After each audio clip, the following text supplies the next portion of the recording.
In the winter of 1970, actor Dustin Hoffman was experiencing a tremendous rise in popularity. In December 1967, his breakout role in the movie The Graduate became an instant classic because of Hoffman's portrayal of the disaffected American youth in the 1960s. 2 years later, Hoffman followed this performance with yet another acclaimed role as a disabled sex worker and drug dealer in Manhattan. By 1970, it became clear that Dustin Hoffman was a rising star in Hollywood. Hoffman's star was shining brightly in a very intense decade in American history. The morning of March 6, 1970, Dustin Hoffman left his West Village apartment in New York City to order coffee and to attend a screening role. Upon his return, he saw flashing lights and sirens surrounding his dwelling. As he walked closer, it appeared that his dwelling had all but collapsed. Firefighters who responded to the distress call from Dustin Hoffman's home first thought that this was an explosion from a gas leak inside the building. But police officials began to suspect something larger when many of the survivors had suddenly disappeared. Later on that evening, investigating officials found several bombs in the basement of Dustin Hoffman's apartment building that was occupied by different tenants. These tenants were associated with the radical activist group known as the Weather Underground. The bombs were intended for specific targets. 2 bombs were intended for a non-commissioner's dance party in Fort Dix, New Jersey. 2 other bombs were intended for an administrative building on the Columbia University campus. Hoffman's rising star in Hollywood was one of many gleaming moments of intensity, more than any other decade except perhaps the 1850s and perhaps our own decade in which we live.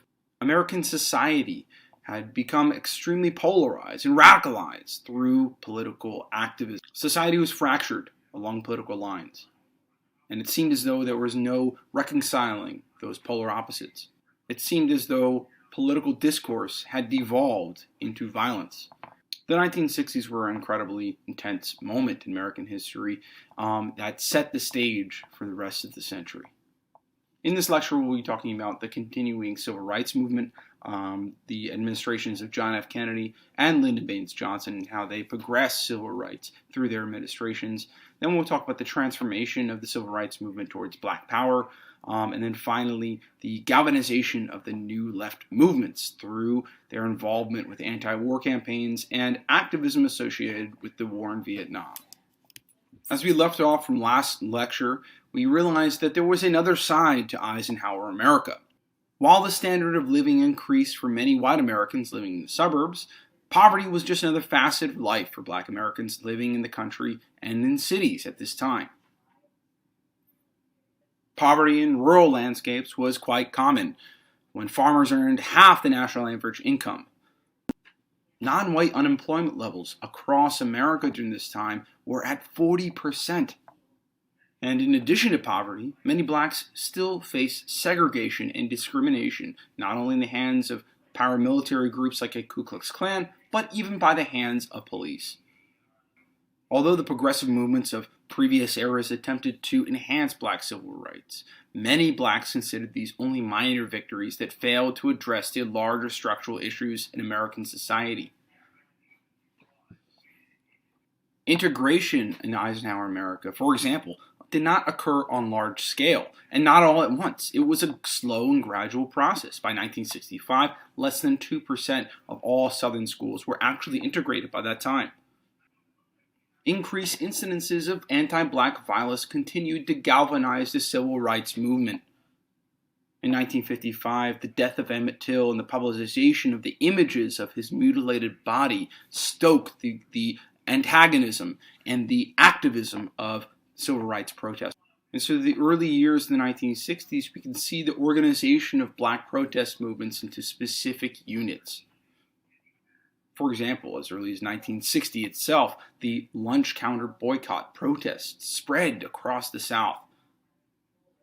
2 civil rights organizations in particular formed in 1960 and became vanguards of black civil rights going forward. In April 1960, the Student Nonviolent Coordinating Committee formed out of the splintered remains of the Southern Christian Leadership Conference at the leadership of Ella Baker. And immediately, SNCC, as they became known, took a more militant stance than the Southern Christian Leadership Conference by actively engaging by moving away from the peaceful, nonviolent protests that the Southern Christian Leadership Conference had been known for.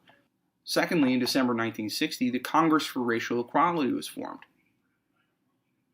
under the leadership of James Farmer, who organized what were known as Freedom Rides, which were essentially forced integration of Southern bus lines and stations. The Freedom Ride movement spread across the South as buses left Washington, D.C. and headed southward to Alabama and Mississippi, to the most segregated areas. Trouble was, of course, angry white mobs attacked the buses, setting them on fire and severely beating several of the Freedom Riders. Ultimately, Attorney General Robert Kennedy deputized many local officials to escort these Freedom Ride buses.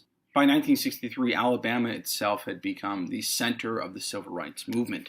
Leading a march on Birmingham, Alabama, Martin Luther King was finally arrested by local officials, writing his famous Letter from Birmingham Jail, in which he debates the efficacy and value of peaceful, nonviolent protest as opposed to more aggressive military tactics that he saw with SNCC.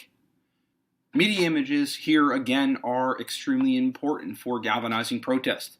Television crews captured the brutality of southern towns, which horrified many Americans, but also caused many Birmingham blacks to reject the nonviolent protest tactics of the Southern Christian Leadership Conference.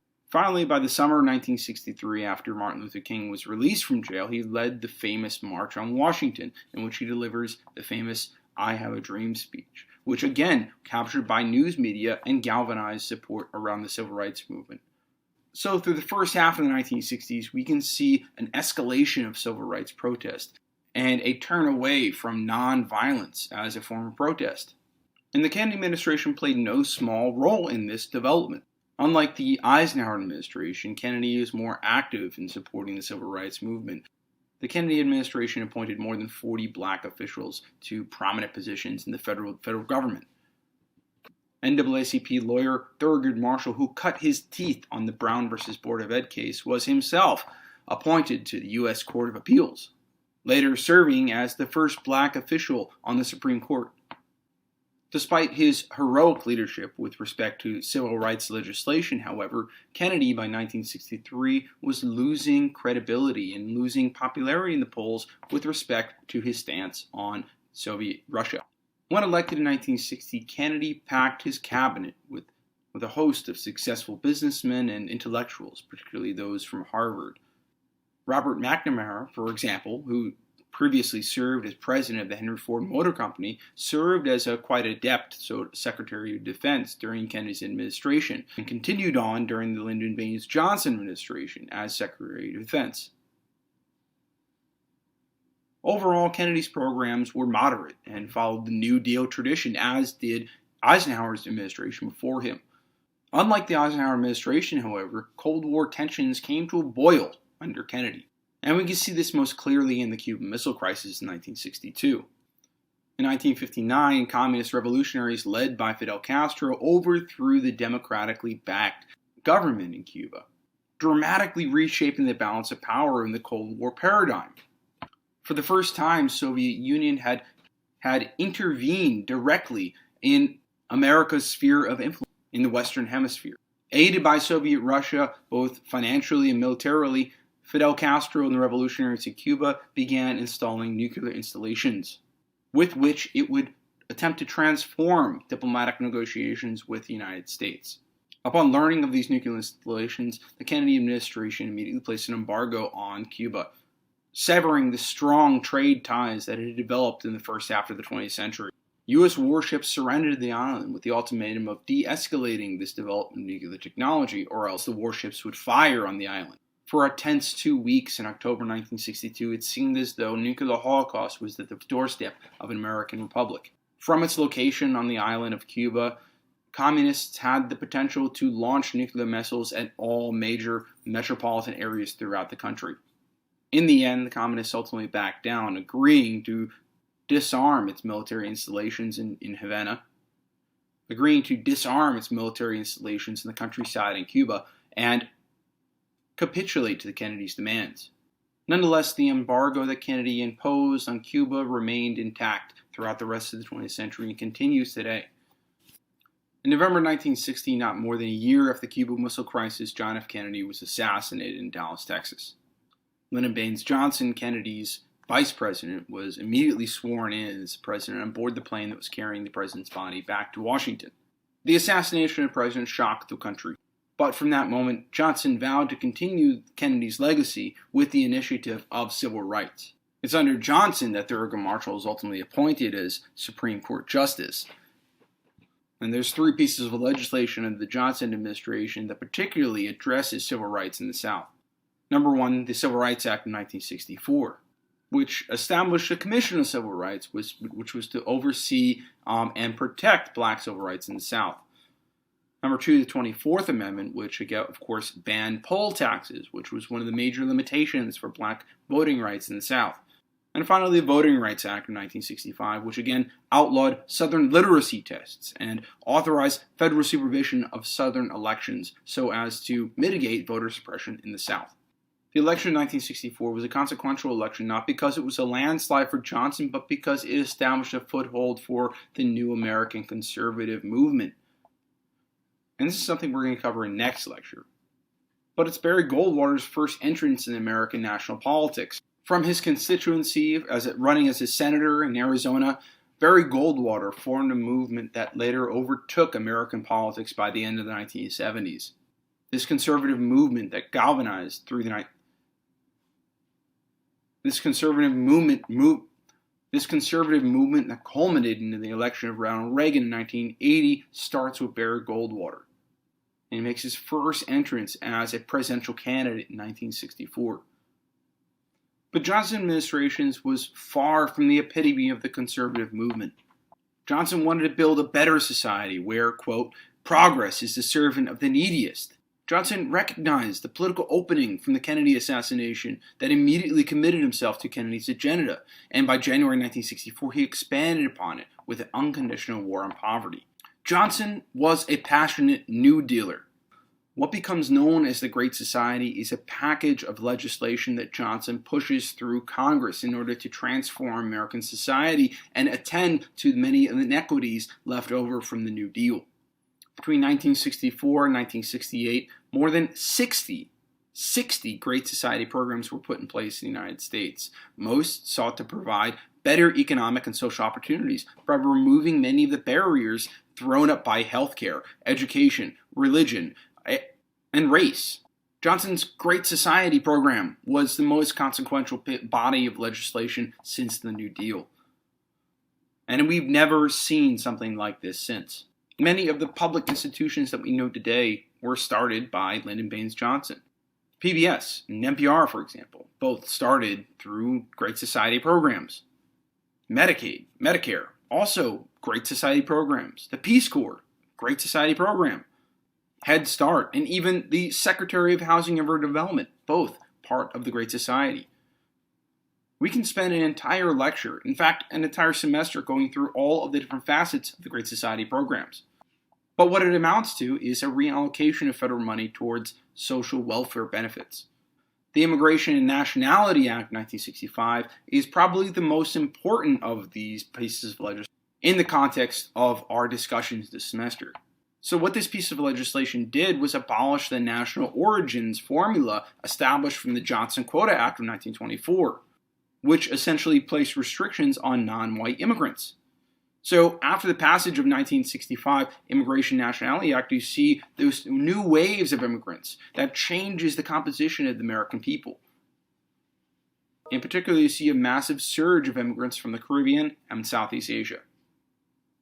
Midway through the Johnson administration, the black civil rights movement began to change based on the conditions that we saw in the Kennedy administration. Most particularly by the summer of 1964, white-on-black violence continued to grow in the American South. You talk about fear, one activist said from Alabama, "It's like the heat down here. It's continually oppressive. You think they're national, but you suddenly realize they want to kill you." From June to August 1964, Mississippi oversaw at least 35 different shooting incidences and buildings bombed, many of them churches. Hundreds of people during that summer were beaten and arrested. It's really stoked the embers of activism. New leaders like Fannie Lou Hamer and Stokely Carmichael, later known as Kwame Ture, led the black movement in a different direction. In 1966, the leader of the Student Nonviolent Coordinating Committee, Stokely Carmichael, unified black activism by emphasizing power through solidarity with all the disparate organizations of the civil rights movement. "I'm not going to beg the white man for anything I deserve," Carmichael said. "I'm going to take it."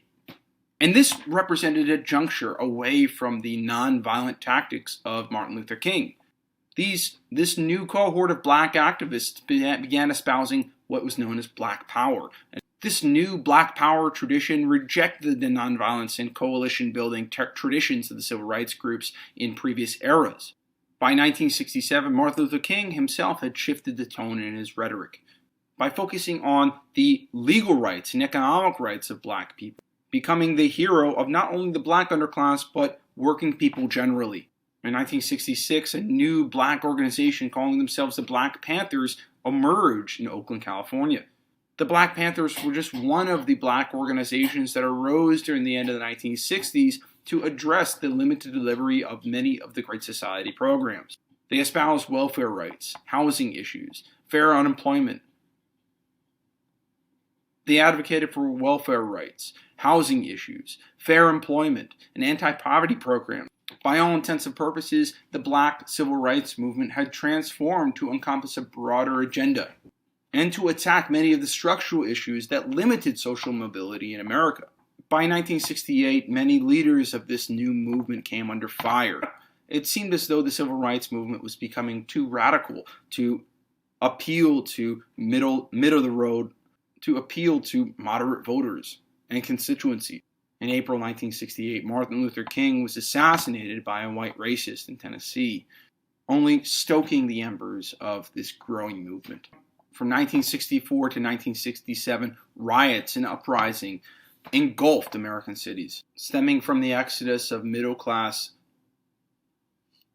homeowners to the suburbs and stemming from the exodus of middle-class homeowners and corporations to the suburbs. Cities by the end of the 1960s were in ruins. Schools were overwhelmingly overcrowded. Unemployment skyrocketed. And cities that relied on the middle-class tax base to supply public programs and maintain vital services began to decline. By the middle of the 1960s, it seemed as though cities were in a crisis. And to some extent they were. And this crisis was articulated through many of the uprisings that we see during this time.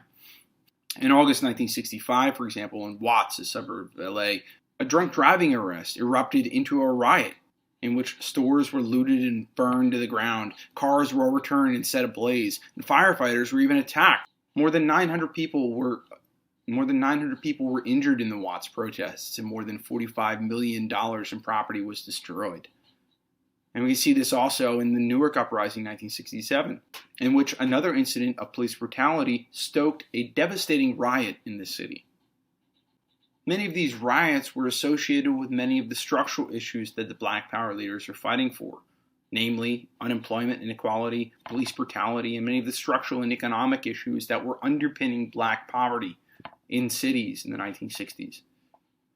And so the urban crisis, as it comes to be known, is really a humanitarian crisis in which black people and non-white people generally are left behind in cities that are declining. The Kerner Report, published in 1968, was a presidential commission under the Johnson administration which organized representatives from various American cities to discuss and explore the issues surrounding many of these uprisings. The findings of the Kerner Report reflected this stark divide in American cities. Our nation is moving towards two societies, the Kerner Report remarked. One black, one white, separate and unequal. Overall, the report was a strong indictment against white America. What white Americans have never fully understood, the report reflected, but what the Negro can never forget, is that the white society is deeply implicated in the formation of the ghetto. White institutions created it, white institutions maintain it, and white society condones it. The Kerner Report furthermore reflects the urban crisis as a humanitarian crisis and a failure of civil rights that produced a generation of non-white poverty in America, only further intensifying social stratification and the polarization of the American political landscape. Within civil rights protests, young college-age adults were among the loudest and most militant of those activists calling for change. This was the boomer generation who reconceptualized the college campus as a haven for free thought and social change. The New Left movement was a disparate collection of various activist groups like Students for Democratic Society and the anti-war movement that coalesced on college campuses. Among all the New Left organizations, the Students for Democratic Society were among the most militant agitators. They organized protest marches, reflecting many of the civil rights marches before them. They organized teach-ins, which were known as consciousness-raising educational sessions, as well as draft card burnings, symbolically opposing the domination of the state. Similarly, the anti-war movement grew out of the New Left. And the anti-war movement construed opposition to the Vietnam War as a civil rights issue. Fundamental to this anti-war movement was, of course, the draft. Agitators realized that white middle-class students could really defer from the draft lottery by attending colleges, whereas lower-class non-whites were more vulnerable to the draft. Not only that, but blacks accounted for at least 12% of American population, whereas blacks made up nearly 50% of the frontline forces in Vietnam, and accounted for more than 25% of the casualties. Between SDS and the anti-war movement, these two organizations provided a platform for further radical organizations like the Weather Underground to emerge in American politics. Behind this dissent was this increasing inequality in America that was demonstrated upon two fronts. That was demonstrated upon two faults: gender and race. In 1963, the Kennedy administration established the Presidential Commission on the Status of Women. Like the Kerner Commission of the Johnson administration, this Presidential Commission identified many of the structural issues that plagued many women in America. The Commission confirmed that women constituted an underclass in American society. It confirmed that women rarely reached the top positions in their industry, and that women worked for less pay than men. The findings of this Presidential Commission led to the formation of various organizations. By 1966, the National Organization for Women, otherwise known as NOW, formed as a vanguard for women's rights in the growing feminist movement in the 1960s. This was just one organization of many that fought for equal protection and against discrimination against women. The ultimate goal of NOW and the feminist movement was, of course, the Equal Rights Constitutional Amendment, which would ensure gender equality, easier access to birth control devices, and the right to have an abortion. Keep in mind, this is the very same issues that people like Margaret Sanger were fighting for at the turn of the century. The Equal Rights Amendment was put to a vote many times, first in 1972 and later in the 1980s. Ultimately, it failed and never passed. And so many of the same causes and issues that women in the 1960s, as well as those in the turn of the century were fighting for, continue to structure our society. Closely associated with the women's rights movement, gay liberation was also a huge force in the 1960s. For most of the 20th century up to this point, homosexuality was regarded as a perversion that damaged the social fabric of America. The Eisenhower administration saw an increasingly open gay subculture subverting conservative values in American society. And Eisenhower administration explicitly barred homosexuals from most government jobs and created vice squads that would crack down on gay social organizations, such as gay bars. The Stonewall riot in 1969 in New York City represented the emergence of the gay liberation movement led by activists like Martha P. Johnson and Sylvia Rivera, who also advocated for gender justice. We can think about Latino activism and indigenous activism as also part of this new left movement. Labor leaders like Cesar Chavez organized many Latino immigrants, many of them who came over through the Bracero program in the 1940s and now were fighting for their own rights. Similarly, indigenous activists fought for land that had been confiscated from them throughout American history, all part of this groundswell of activism that we know of as the 60s. The 1960s was a maelstrom of activism that culminated in the Democratic National Convention in 1968, in which various representatives from the New Left movement organized and surrounded the Democratic National Convention to make their demands known to a broad public audience. The Democratic National Convention ultimately ended in bloodshed as police brutality attempted to remove many of these protesters from the national spotlight. Still, again, television is so important for the story.